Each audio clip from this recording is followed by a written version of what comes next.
الحمدللہ رب العالمین والصلاة والسلام علی سید المرسلین اما بعد فاعوذ باللہ من الشیطان الرجیم بسم اللہ الرحمن الرحیم الحمدللہ تعالی اللہ رب العزت کی توفیق اور اس کے فضل سے آج ہم اپنی سلسلہ وار گفتگو میں قبر کے احوال اس عنوان کے تحت گفتگو کریں گے۔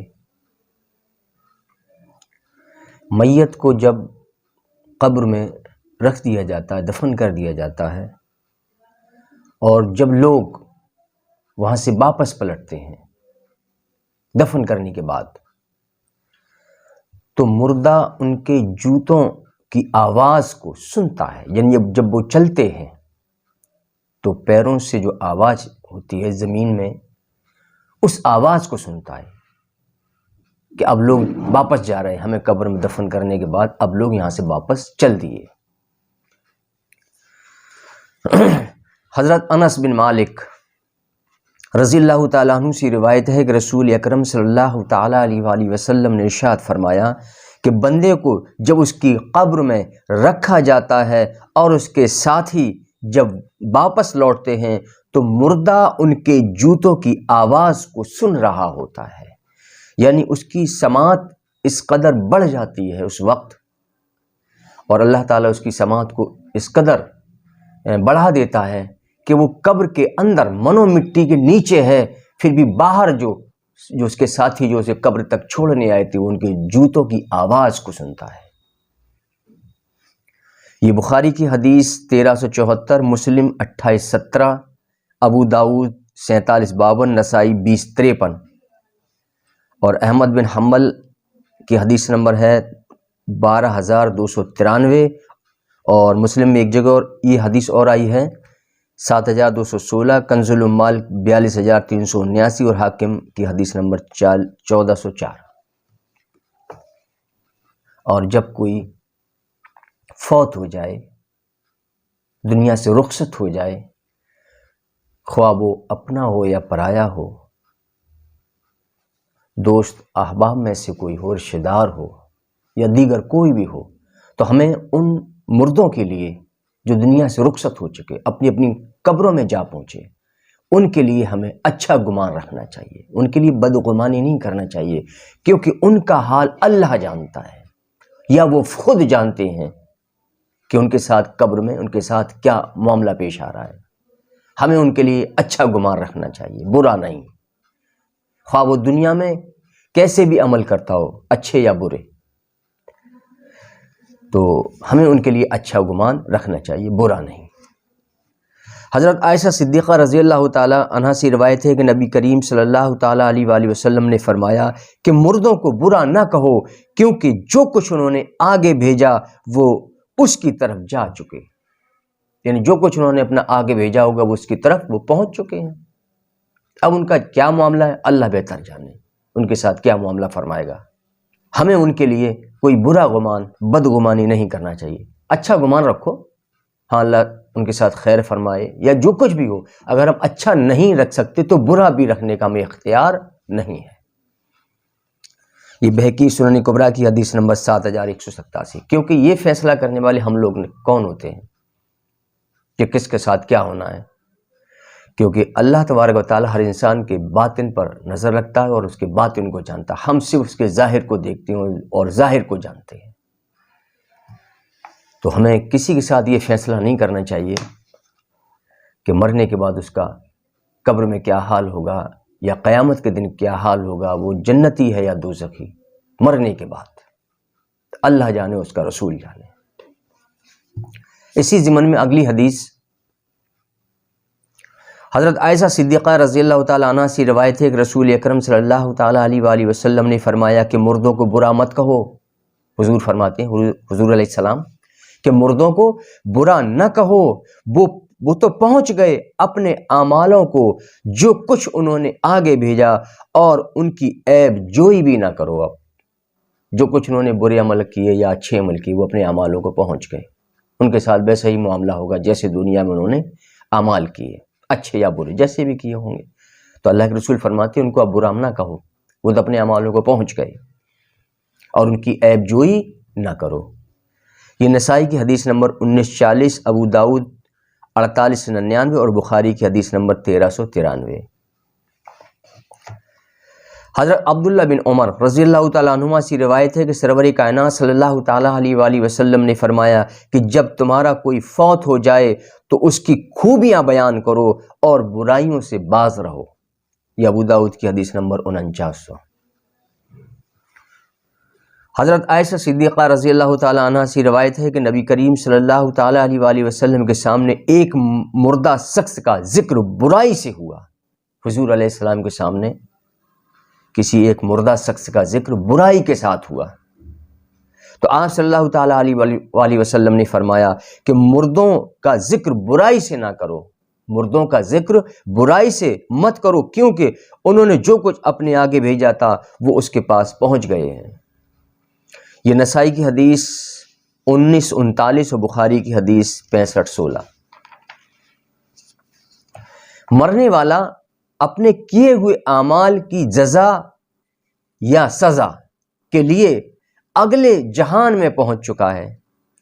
اس کا برا تذکرہ کرنے سے آپ صلی اللہ تعالیٰ علیہ وآلہ وسلم نے منع فرمایا، الا یہ کہ شرعی ضرورت کے تحت ان کا برا تذکرہ کیا جا سکتا ہے. شرعی ضرورت کے تحت، ویسے نہیں، شرعی ضرورت کے تحت کیا جا سکتا ہے تاکہ لوگ نصیحت حاصل کریں، صرف اس نیت سے.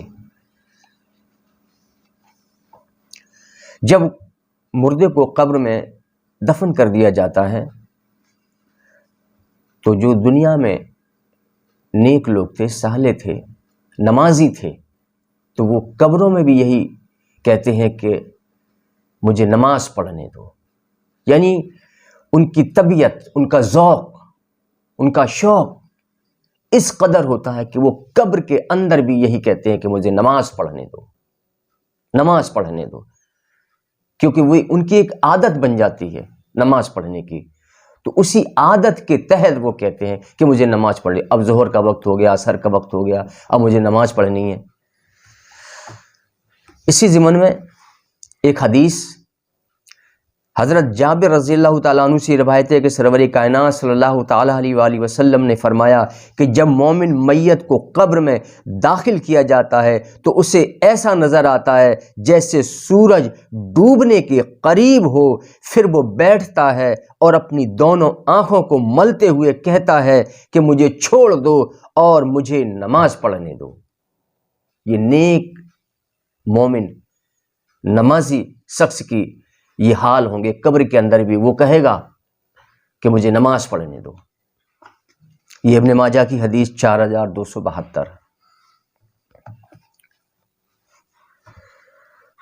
یہ زمین جس پر ہم آج اترا کر چلتے ہیں، تکبر، فخر کرتے ہوئے چلتے ہیں، یہی زمین انسان کے جسموں کو کھائے گی. یہی زمین جسموں کو کھا جائے گی جس پر ہم آج اترا کر تکبر کرتے ہوئے چلتے ہیں.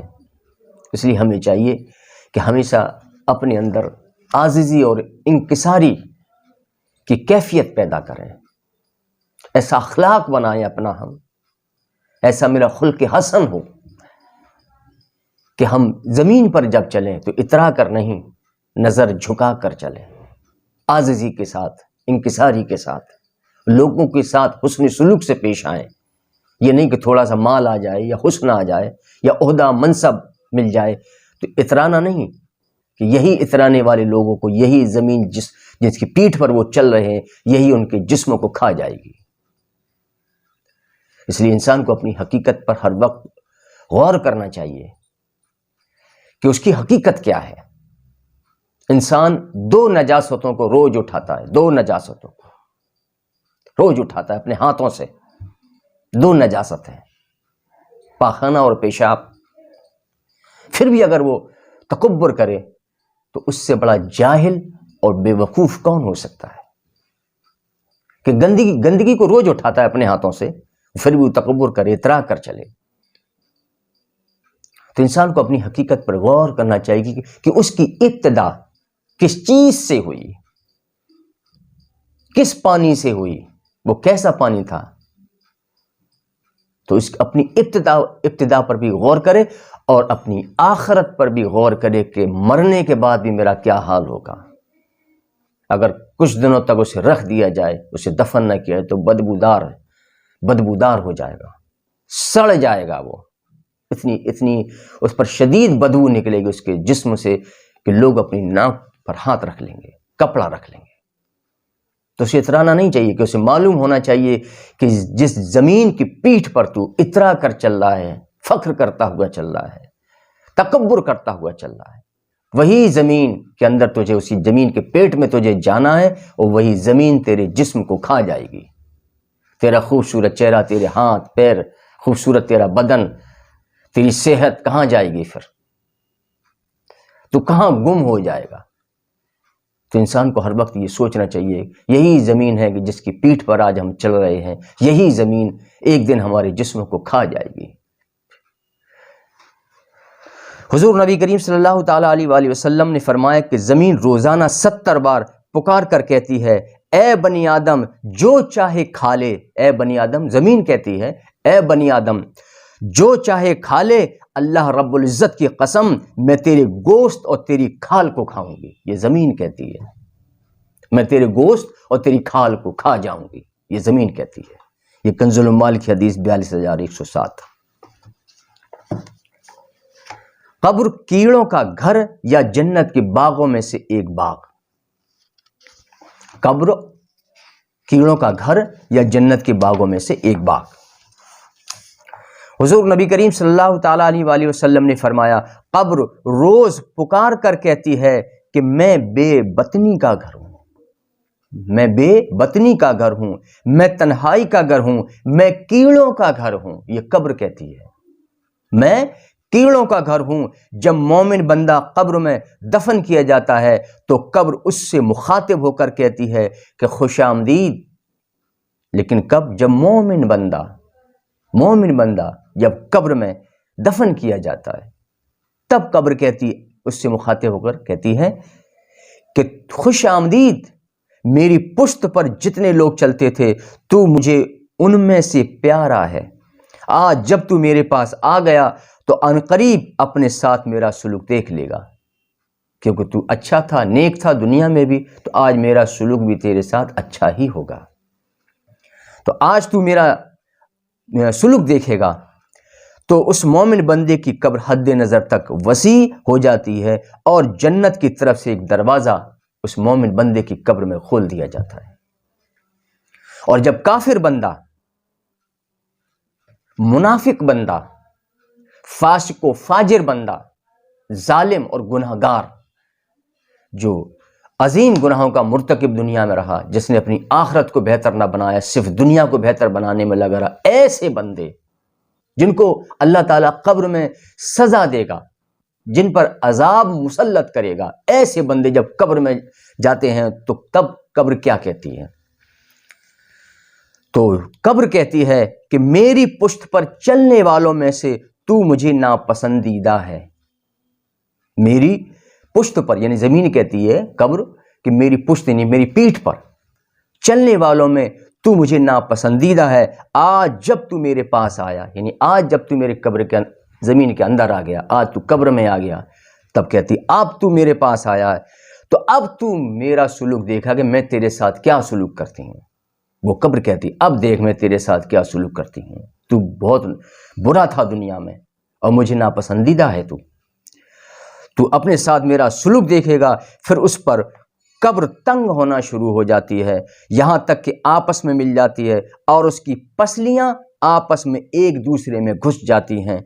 پھر اس پر 70 سانپ مسلط کیے جاتے ہیں، اگر ان میں سے ایک سانپ اگر دنیا میں پھونک مار دے تو رہتی دنیا تک کوئی چیز نہ اگے، پھر وہ سانپ اس میت کو ڈستے اور نوچتے ہیں۔ سو قبر جنت کے باغوں میں سے ایک باغ ہے یا جہنم کے گڑھوں میں سے ایک گڑھا ہے۔ یہ کنز العمال کی حدیث 42109۔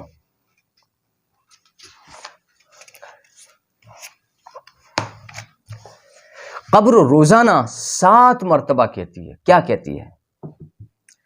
حضور نبی کریم صلی اللہ تعالیٰ علیہ وآلہ وسلم نے فرمایا کہ اپنی قبروں کے لیے تیاری کرو. حضور علیہ السلام فرماتے ہیں کہ اپنی قبروں کے لیے تیاری کرو، کیونکہ قبر روزانہ 7 مرتبہ کہتی ہے کہ اے کمزور انسان. قبر کہتی ہے روزانہ 7 مرتبہ کہ اے کمزور انسان، اپنی زندگی میں اپنے آپ پر رحم کر.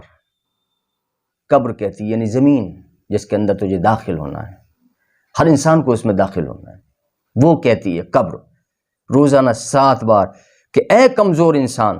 بے شک انسان کمزور ہوتا ہے، مٹی کا تو ہے، لوہے کا نہیں، مٹی کا ہوتا ہے، پتھر بھی نہیں ہے، مٹی کا. مٹی ویسے بھی کمزور ہوتی ہے اور انسان دیکھتا ہی ہے کہ اس کے اندر کتنی کمزوری ہوتی ہے. ذرا سا تھوڑی سی اونچائی سے اگر گر پڑے تو ہڈیاں ٹوٹ جاتی ہیں اس کی، کتنا کمزور ہوتا ہے انسان. اس لیے قبر کہتی ہے اے کمزور انسان، اپنی زندگی میں اپنے آپ پر رحم کر اس سے پہلے کہ تو میرے پاس آ جائے، پھر میں تجھ پر شفقت کروں اور تجھے میری طرف سے مسرت یعنی خوشی ملے. یہ کنز العمال کی حدیث 42144. حضور نبی کریم صلی اللہ تعالیٰ علیہ وآلہ وسلم نے ارشاد فرمایا کہ جب مومن مرتا ہے تو قبرستان مزین ہو جاتا ہے اور قبرستان کا ہر گوشہ یہ تمنا کرتا ہے کہ یہ مجھ میں دفن ہو. اور جب کافر مرتا ہے، دیکھیے قبرستان کا حال یہ ہے، یعنی پورا قبرستان. جب کوئی مومن نیک صالح بندہ جب اس کی موت آتی ہے، وہ مر جاتا ہے، فوت ہو جاتا ہے، تو قبرستان کی ہر گوشہ یہ چاہتا ہے، قبرستان کی جو زمین ہے اس کا ہر ایک گوشہ یہ کہتا ہے یہ نیک بندہ ہے مجھ میں دفن ہو جائے. پورا قبرستان کہ یہ میرے حصے میں آ جائے، یہ میرے حصے میں آ جائے. قبرستان کی یہ حالت ہوتی ہے کہ وہ کہتا ہے یہ میرے حصے، یہ نیک ہے، یہ میرے اس میں آ جائے، یہ میرے پیٹ میں داخل کر دیا جائے، یہ میرے حصے میں آ جائے. یعنی زمین کی آواز ہوتی ہے یہ اس والے حصے میں. زمین کی جو الگ الگ گوشے ہوتے ہیں، یعنی ایک زمین کے کئی حصے کر دیا جائے تو ہر حصہ یہ خواہش کرتا ہے کہ یہ نیک مومن بندہ ہے، دنیا میں نیک تھا، یہ میرے اندر داخل ہو، زمین کے اس حصے میں داخل ہو. تو قبرستان کی یہ آواز ہوتی ہے. اور جب کافر مرتا ہے تو قبرستان کے ہر گوشے میں سے تاریکی چھا دیا، یعنی اندھیرا چھا جاتا ہے. قبرستان کے ہر گوشے میں اندھیرا چھا جاتا ہے اور قبرستان کا ہر گوشہ اس مردے سے اللہ کی پناہ مانگتا ہے. یعنی زمین بھی پناہ مانگتی ہے، اللہ تعالیٰ یہ ہمارے حصے میں نہ آئے، اللہ تعالیٰ یہ ہمارے یعنی ہر گوشہ قبرستان کا، زمین کا ہر حصہ یہ کہتا ہے کہ اللہ تعالیٰ اسے ہم سے دور رکھ، کہیں اور دفن کرا دے، اس کو میرے حصے میں نہ آئے. یہ زمین کے حال ہوتے ہیں. اب آپ اندازہ کریے، کیونکہ جب کوئی کافر مرتا ہے تب یہ حال ہوتا ہے. تو قبرستان کے ہر گوشے میں تاریکی چھا جاتی ہے اور قبرستان کا ہر گوشہ اس مردے سے اللہ تعالیٰ کی پناہ مانگتا ہے کہ یہ مجھ میں دفن نہ ہو. یہ کنز العمال کی حدیث 42374. نبی کریم صلی اللہ تعالیٰ علیہ وآلہ وسلم نے فرمایا کہ میت کو جب قبر میں رکھا جاتا ہے تو قبر کہتی ہے اے ابن آدم تیرا برا ہو. قبر کہتی ہے جب میت کو قبر میں رکھ دیا جاتا ہے تو قبر کہتی ہے اے ابن آدم تیرا برا ہو، میرے متعلق تجھے کس نے دھوکے میں رکھا؟ کیا تجھے پتا نہیں تھا کہ میں تاریکی و تنہائی اور کیڑے مکوڑوں کا گھر ہوں؟